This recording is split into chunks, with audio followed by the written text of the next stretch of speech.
Welcome everybody to a look at the latest Arrow Video 4K limited edition release, and it is 1996's Tremors 2 Aftershocks. So yeah, sequel to the 1990 original film, directed by S.S. Wilson, who I've not seen anything else from before, but he was the co-writer on the first film, as well as the co-writer on this one, and he would go on to direct the fourth one in this series. And like the first film, it is a comedy horror, clocks in at 100 minutes long, and Fred Ward returns from that first film, who was also in the likes of Escape from Alcatraz, the really rather underrated Southern Comfort, Naked Gun, 33 and one third, The Final Insult, Miami Blues, and Remo Williams' The Adventure Begins. And Michael Gross also returns from the first film. So those super sucking desert creatures are back, and this time they're south of the border, as the creatures worm their way through the oil fields of Mexico. The only people who can wrangle them are veteran Earl Bassett and survivalist Burt Gummer. Add to the team a young punk out for cash and a fearless scientist, and the critters don't stand a chance. So given everything that this has going against it, which includes a much lower budget than its predecessor, as the budget for the first film was 10 million, while for this one it was reportedly only 4. So yeah, that's less than half. So that's quite a drastic downturn in budget. The fact that it could feel like more like the same in terms of being like the original and not featuring one of the main lead characters, as Kevin Bacon doesn't return for this film. While also, this is way more fun than I expected, quite frankly, and while it's also enjoyable in its own right. The cast is also good. It is well paced. The production is excellent given the budget constraints. Even the CGI doesn't look half all that bad, to be honest. But they do still rely on puppets and miniatures and the like, which is yeah, still makes it look pretty damn good. The set pieces are fun. There are plenty of laughs, and it is generally engrossing. So nowhere near as good as the first film. It's not as tightly directed as that first film. It's not. It's also not quite as got as quite an interesting array of characters. Obviously, Fred Ward and Michael Gross are still really entertaining to watch, but the other characters are kind of inconsequential, which was not the case for the first film, where every character felt unique. They felt like they had an impact on the plot. Whereas with this one, yeah, it's really only the two leads that really have any impact on the film itself. But still, really entertaining. A solid 3.5 out of 5, but definitely a downturn from the 4.5 out of 5 that I gave the original way back when I watched that originally. So yeah, I really like the new artwork that this has going on. If you know the film, then you know that these are a new form of the graboids, which is really cool. But I like the fact that he's one of his uh, claws on a skull of a human, and yeah, it's really cool. I like the color design, and it's also embossed as well in terms of the title. So yeah, really good work on the cover on the hard box. There's a side, and there's a rear, something there. But yeah, you do get plenty of extras on this, on the disc itself. So there's a new 4K restoration from the original negative by Arrow Films, approved by the director S.S. Wilson.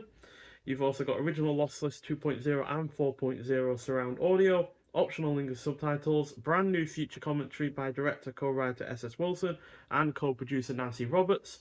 You've also got a brand new feature commentary by Jonathan Melville, author of Seeking Perfection, the unofficial guide to Tremors. You've got Graboid Go Boom, a newly filmed interview with special effects designer Peter Chesney. Critical Need to Know Information, a newly filmed interview with CG supervisor Phil Tippett. The Making of Tremors 2, an on-set featurette with the cast and crew. Outtakes, trailers for Tremors and Tremors 2 Aftershocks, image gallery, and yeah, we've got some physical extras to go along with the disc itself. So no additional Blu-ray with this, which to be honest I've never really cared for.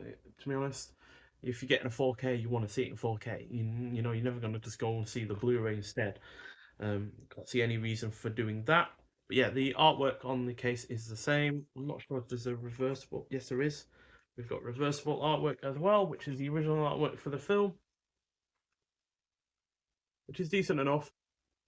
Quite frankly, there's a lot more effort going behind this film than I would anticipate, because not only is it 6 years after the original, but the budget is lower. But on top of all of that, it was also a direct-to-video release. It did not go to theaters at all. So yeah, considering all of that, there's way more effort going behind this than you would expect. And like with the first film, in terms of the limited edition release that our video gave it, even with the standard Blu-ray, we get an anatomy of one of the graboids, or as they are called in this film, Shrieker. These are the Shriekers. These are the baby graboids, basically. So yeah, nice little anatomy there. You got the prehensile tongue, the body heat sensor organ. We've got bioacoustic streak organ, can create sounds up to 175 decibels, able to disorientate and injure adult humans. Got powerful limbs, able to propel the shriek up to speeds of 40 miles an hour, possibly more. You've got stomach and uterus. One massive organ functions as both food processing and reproduction of new shriekers. That's one of the plot points in this, is that the more they eat, the more likely they were able to give birth. Got shrieker embryo. Each shrieker is born with the ability to reproduce asexually so long as enough food is available. And all of that is illustrated by Matt Frank and inspired by the work of Shoji Otomo. So yeah, really, really cool little extra that is. I liked it with the first film, and yeah, I like it with this one as well.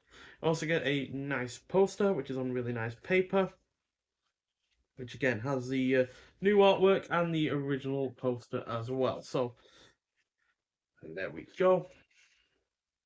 So yeah, I like the new artwork, to be honest, but I also like the poster that it came with as well, as and in terms of its original release. So yeah, and then you got the worms have turned, which is a cool little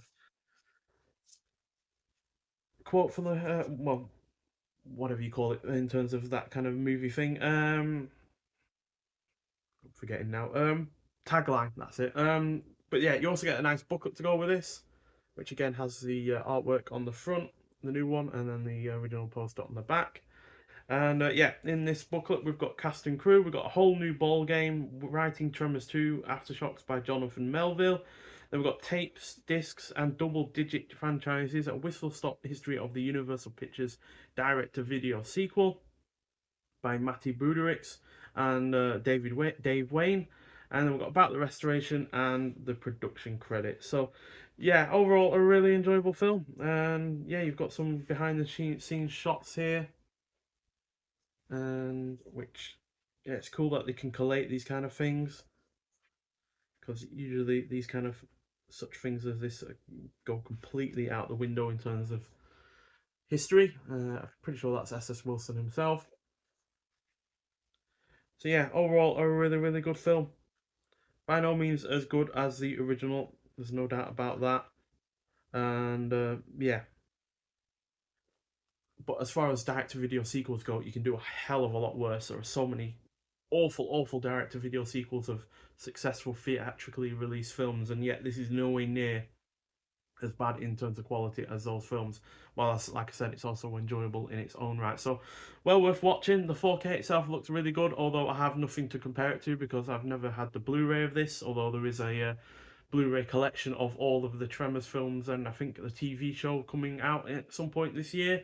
So, if you want all of the films, regardless of whether or not they're on 4K or not, then that is probably the one to go for. But yeah, I think the 4K itself looks good. The film itself looks really good. The CGI hasn't really dated that badly, considering it's now in 4K.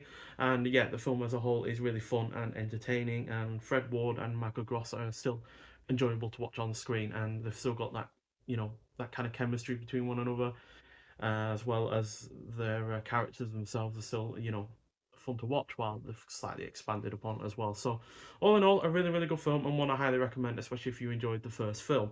Nonetheless, so thank you for watching, and I'll see you in the next one. Bye.